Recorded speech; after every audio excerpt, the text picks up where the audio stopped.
In Mona, Mississippi, tears and blood like rain. In Mona, Mississippi, Mona, Mississippi. Welcome, distance learners. My name is Jane Erdenberger. I was a social studies teacher at Omaha North High Magnet School. Some of you may or may not have heard the name Emmet Till. Some of you may or may not have a vague sense that he was a young kid, black kid, got killed. The killers were found innocent, but you don't know much more about it than that, and certainly not why it's important to the civil rights movement. Hopefully I'm going to change some of that today. What you're looking at here is a picture of Emmet Till. It has his birthday and his death, and as you can see, he died within a month of his 14th birthday. So he was, as we all know, very young. If you look at the picture of Emmet Till, you already know a lot of stuff about him just from this picture. First of all, kind of a chubby kid, right? Second of all, well-dressed. In fact, his mother had left Mississippi, come to Chicago, and was very middle class. Here's a picture of him with his mom when he was a baby. Okay? His mom had a high school degree, she had an associate's degree, and she had a good job with the city. So she made a fair income, and she was able to support her little boy. Now, who's not in this picture? His father.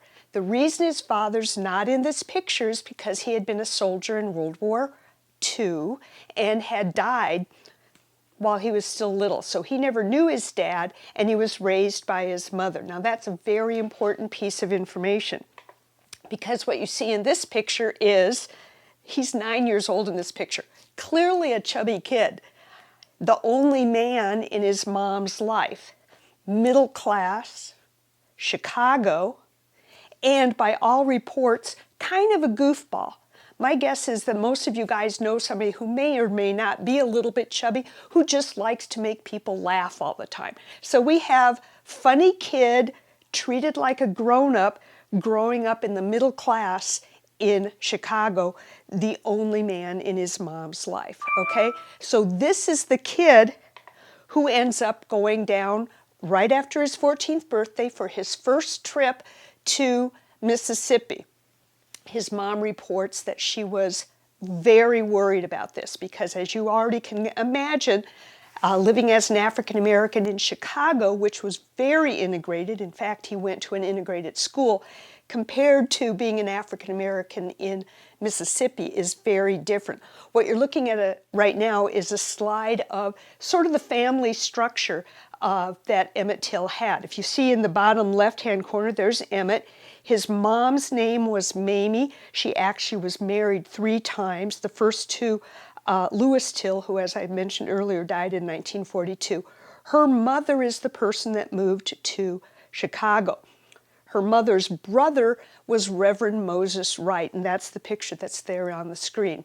Reverend Moses Wright plays a very big part in this story in the trial. Okay, here's a picture of some of those people. In the top left corner, you see Emmet playing around with his cousin Wheeler. Now, this would have been in Chicago because he's not 14 yet, and he never went south until this fateful trip.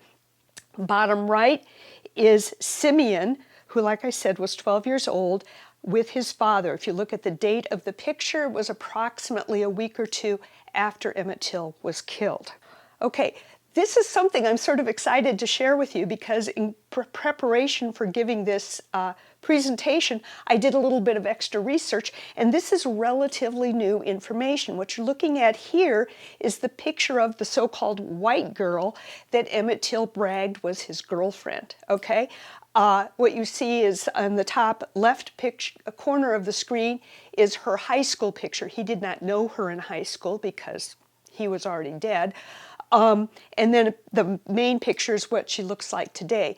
And basically, I don't know if you can read all of the language on there, but she said it had to be her. If he was bragging about having a white girl as a girlfriend. She said it had to be me. I was the only white girl in his class.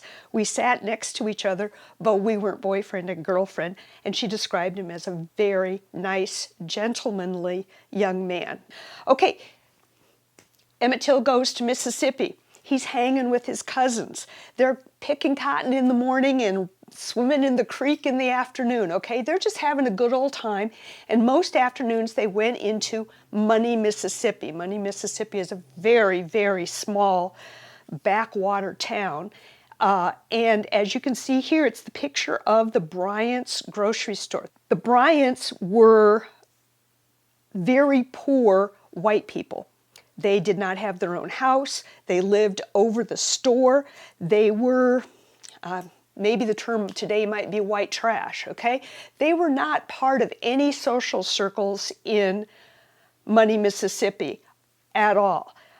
But one of the things, and this is going to sound, this is going to sound problematic to say this, but the reality is, in 1955, in Mississippi, no matter how poor and trashy the Bryants might be, in the hierarchy of Mississippi, there was one group of people that they could always consider themselves to be superior to based on the society levels in Mississippi. You and I both know what group that is. That would be African Americans. Regardless of education or income or anything, white people in the hierarchy of Mississippi in 1955 would have been superior. So we've got this kind of white trash family without a house, living over their store. Nobody in town respects them except any African Americans that come their way have to act like they respect them. Okay, this is a picture of that family. Carolyn Bryant, she was about 21 at the time this happened, so she wasn't that much older than Emmett Till and his cousins when they came into town that afternoon. That's a picture of her husband and her two little boys. What's important to know is that picture's taken during the trial. So unlike today, during the trial of this guy for murder, he's sitting there with his wife and his two little boys. So think of all the sort of subliminal messages that's sending to the jury to have the family sitting there and trying to prove that he is a murderer when he's clearly a good dad.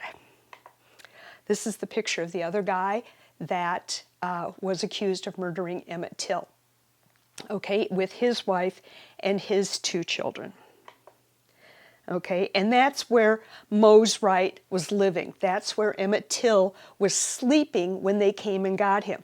Now, the stories are a little bit inconsistent, but generally speaking, Emmet and his cousins and his friends, after hanging out in the afternoon, went to the Bryant's grocery store to get gum and soda. And on the way out, Emmet said something to Carolyn Bryant. Now, he may have just wolf whistled. He may have, one story was that when he was buying his gum, his hand touched the hand of the white lady. Another was that he was bragging about dating white ladies, girls. Nobody was with him when they happened. And frankly, his cousins regret that to the day that they died, because they know if they had been with him, they knew what the rules were, and they could have kept him from doing something that had such dire consequences. The event occurred on a Wednesday. Saturday night, those two white guys show up at this house. Okay? They come to this house. I'm going to guess they'd probably been drinking and getting madder and madder and madder about what had happened. They showed up at this house. Mose Wright answers the door and says, what's up? They said, we want to talk to the boy from Chicago that was doing all that talking. Okay? That's an important thing. Here's a picture of Mose Wright with Emmet Till's pants. This is the bed that Emmet Till was sleeping in with his cousin Simeon. Okay, there's not a lot of beds in this house, so they were both in this bed when the two white guys showed up. And they basically, with a pistol, forced Emmet Till to go with them.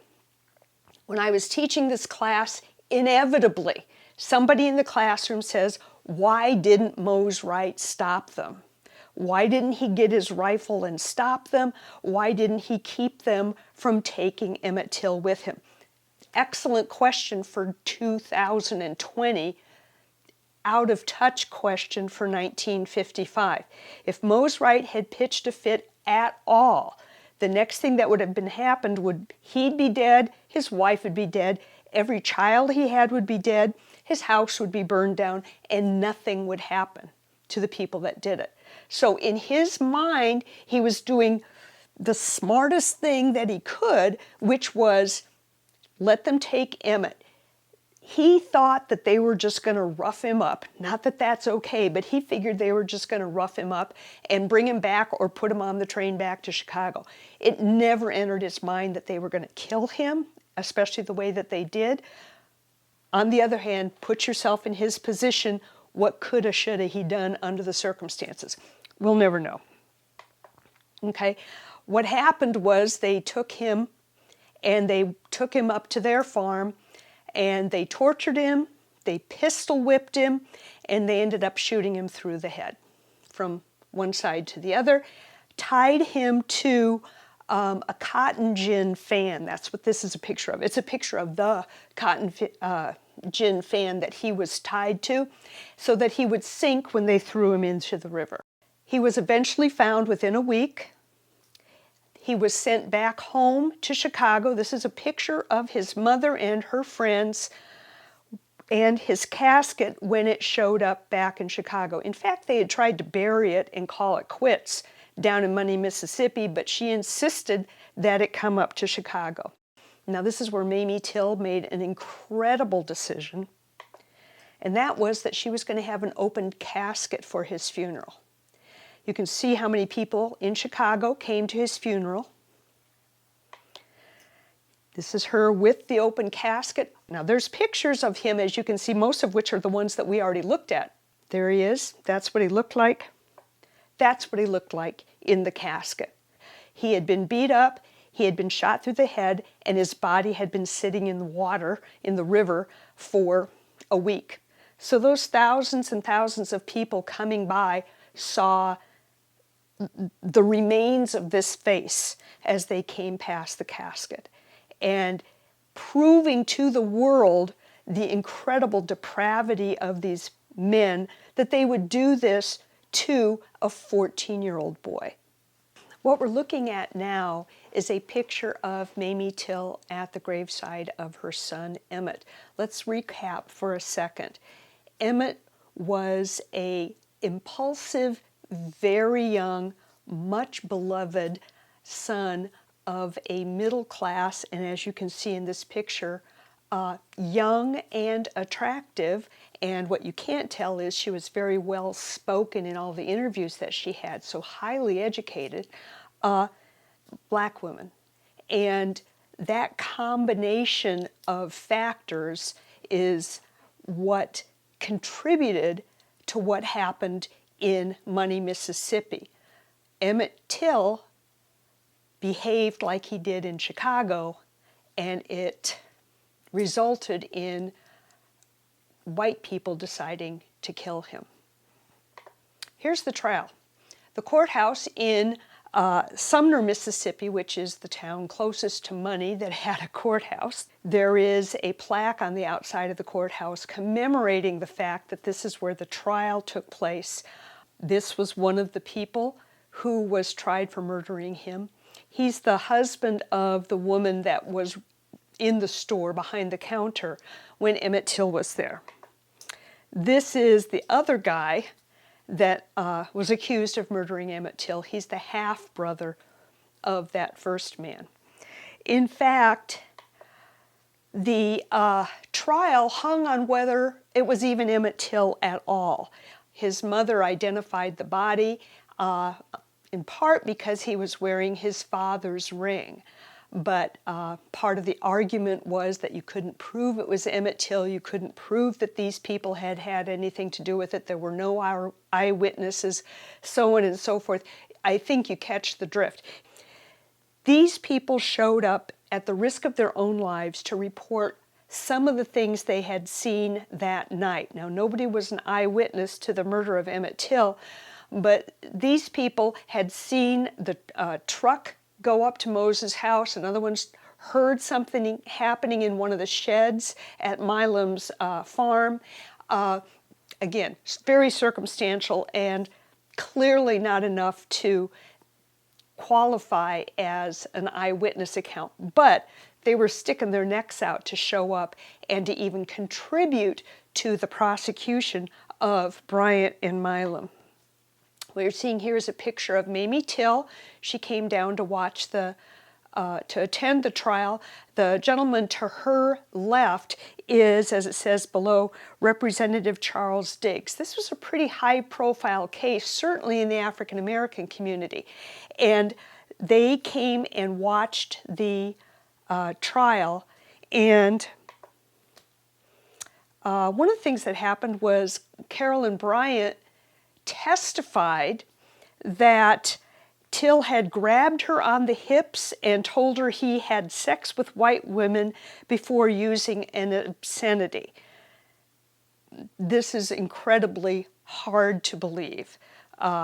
First of all, there are no indications that Emmett Till was that kind of kid, that he would put his hands on anybody. Second of all, he would never have said that he had a white girl that he'd had sex with, because he hadn't. And third, the story changed so often. In fact, the judge concluded that that testimony was inadmissible because it was so presumably far-fetched and unproven. The jury was out for 67 minutes. And some of the jurors reported that the reason it took so long was because they decided to have a soda before they came back into the courthouse. The two men were acquitted.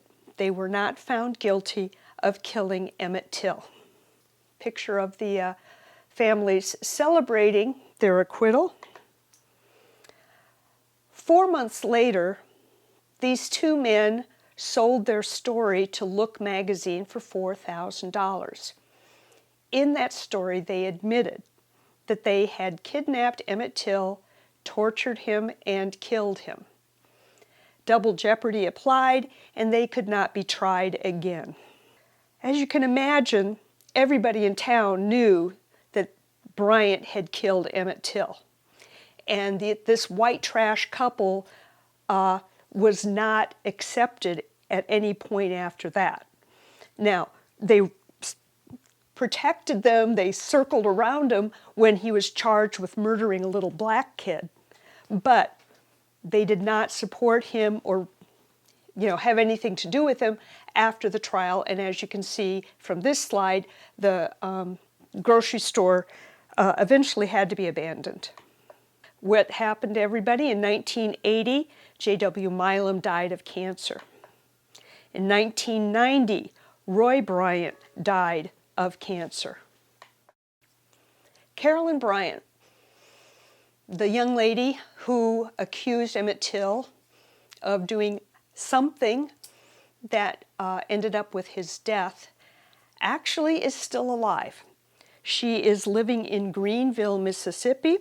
She has been remarried. Her last name is now Donham. There was an article written in August of 2018 commemorating again the anniversary every August of the murder of Emmett Till. In that article, the author pointed out that Carolyn Bryant's court testimony differed from her initial statement, where she said Till had grabbed her hand, asked for a date, said goodbye, and wolf whistled. That sounds like something more like the Emmett Till as we understand him might in fact have done, maybe not grabbed her hand. Okay? When the killers arrived at Moses' house and kidnapped him, they described Emmett as the kid from Chicago that had done all that talking. So again, talking trash. There was never any indication that he did anything in the least bit physical or suggestive. But just talking trash broke the rules that existed in Money, Mississippi at the time for African Americans. So, why is the murder of Emmett Till such a big part of the civil rights movement? You may never have heard of him before, but it contributed directly to what happened for the next 10 years. Okay? Up until the point that Emmett Till got murdered, people outside of the South were unaware of the extent of racism in the South and lynching and killing. If they heard a story about a black person being lynched, generally it was a young man in his 20s or so, accused of some crime, and he got lynched. Doesn't make it okay, but doesn't make it painful to hear about if you're a white person. This was the first crime that white America heard about that they could not ignore. They could not justify it. They could not come up with some internal story that explained why it was okay for somebody to kill this little boy. This was the case that brought European Americans, white people, into an awareness of the extent of racism in the South. Emmet Till's murder turned that corner. It had been easy enough for white Americans to turn a blind eye to the stories they heard about lynching in the South. They could not ignore this story. The picture of Emmet Till was in magazines. The scenes from his funeral were in magazines. His young, attractive mother was interviewed on TV shows. Important point. 1955 is when TV was first coming into people's living rooms. So we had white people all over America seeing this happen in their living rooms, seeing a jury be out for an hour and finding these guys not guilty, happening in their living rooms. TV plus the death of Emmet Till created a groundswell of outrage in the white communities in America that had not existed, although it should have, but had not existed up till that point. We all know who this lady is, right? Rosa Parks. Let's put it in context. December 1, 1955 is when she refused to move out of her seat. This is just 4 months after Emmet Till was killed. We all know how this contributed to the civil rights movement, but what I want you to think about is how brave it was for her to do this. If Emmet Till could be murdered for what he did in August, imagine the danger she was putting herself in December. I'm not going to go into the whole Rosa Parks story, but in case you don't already know, she was on a bus. You see the red X's? That was the black section, the colored section of the bus. You see the blue zeros? That was the white section of the bus. You see the R? She was sitting in the black section of the bus. What happened was another white guy wanted to get on the bus. And when that happens, the entire first row of black people are supposed to get up and move back so that there is an entire empty row that has now become a row for white people. As you can see from the graph that I put up, Rosa didn't get up and move. Everybody else in that row did. Rosa did not. She moved over next to the window. The white guy could sit next to the window on the other side, nowhere near her, but that's why she got arrested. Okay, so Rosa Parks, who we often think of as the mother of the civil rights movement, was taking a step that required incredible bravery as a result of what she already knew had happened to Emmet Till 4 months earlier. What we now had was the Montgomery bus boycott, and black people realizing that they could control their own destiny by boycotting buses. Together we have the civil rights movement. With Emmet Till's murder, we have white people being outraged for the first time in a long time. And we have black people realizing that they can control their destiny, in this case, in the form of a bus boycott.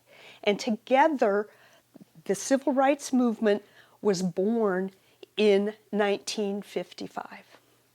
I find these two stories compelling. If you want to know anything more about them, I would suggest that you look at some of these places. First of all, in the top left corner there, go online and find the article that was in Look magazine. It's the article where the two killers confessed to killing Emmett Till. There's an excellent DVD documentary called The Untold Story of Emmet Till. It's the last documentary that has many people that were actually present at the trial who have since passed away. The other thing you might want to look at is the book called Simeon's Story, the first-person account of the cousin that was asleep with Emmett Till when he was kidnapped. Again, this is an important part of American history. As I said, it jump-started in my opinion, it jump-started the civil rights movement. And we should all be aware of how this little boy's death and the incredible decision that his mother made to be public with not only his death, but his disfigurement in death created the outrage that was necessary to pull European Americans into the civil rights movement and make some important changes in America. I don't wanna go to money, honey, not money, Mississippi. No, I wouldn't wanna go to money, honey, down in Mississippi.